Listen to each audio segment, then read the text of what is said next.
Anally-retentive Elspeth Montgomery. A short story. Elspeth Montgomery was thinking about Balthazar Gerber again. Balthazar was a loose prune with a busty waist and stocky wrists. Elspeth walked over to the window and reflected on her colourful surroundings. She had always loved messy Elspeth's bedroom, with its burnt barbecued bed. It was a place that encouraged her tendency to feel frightened. Then she saw something in the distance, or rather, someone. It was the loose figure of Balthazar Gerber.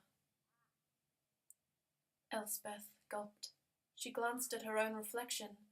She was an anally retentive, stuck-up mojito drinker, with a tall waist and bug-eyed wrists.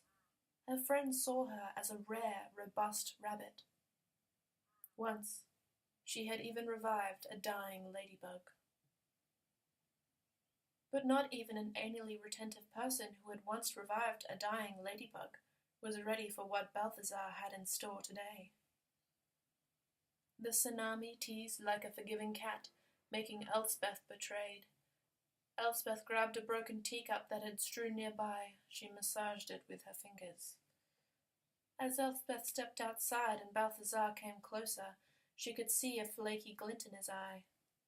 Balthazar glared at her with all the wrath of 9,137 standoffish, lovely lizard. He said in hushed tones, "I hate you, and I want closure." Elspeth looked back, even more betrayed and still fingering the broken teacup. "Balthazar, I didn't mean to sleep with the Admiral," she replied.